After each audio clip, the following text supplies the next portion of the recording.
Welcome to Guide Guru. We hope this video helps. You begin by verifying eligibility and gathering essentials. This saves time.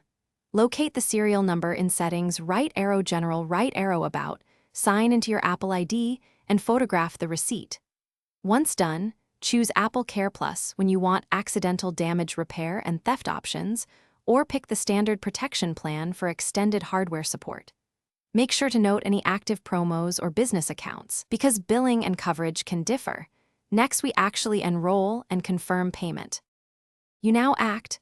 Open Apple Support online or in the Support app, select your device, and pick the exact Apple Care option you prepared for. Enter payment information and billing address. Apple will show the final charge and coverage start date. Read the summary carefully. If required, run the remote diagnostic check when prompted, because it verifies eligibility instantly. If diagnostics fail, make a reservation at an Apple Store or authorized service provider to complete validation. You finish by confirming activation under your Apple ID and saving the coverage dates. This proves protection. When you need service, open the Support app or call Apple, describe the problem precisely, and request remote troubleshooting first. This often fixes issues without service.